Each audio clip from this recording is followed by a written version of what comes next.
Saudara, bahaya narkoba dan peredaran pil PCC atau yang disebut dengan pil zombie kian mengancam generasi muda.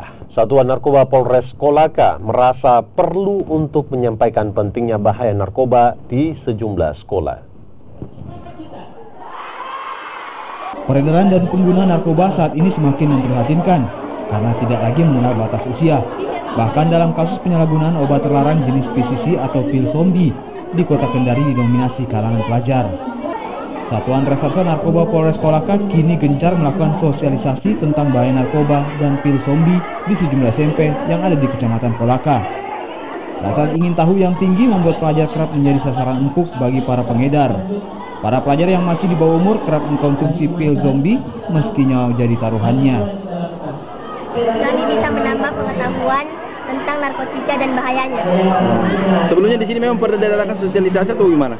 Belum pernah. Belum pernah. Baru kali ini ya. Baru kali ini.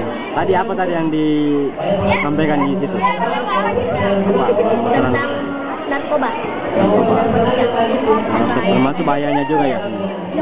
Sengaja kami perlihatkan supaya mereka bisa tahu, ya, paling minimal bisa mereka tahu. Jadi ketika secara kasat mata mereka tahu, minimal mereka bisa sampaikan kepada teman-teman lainnya untuk tidak coba-coba konsumsi.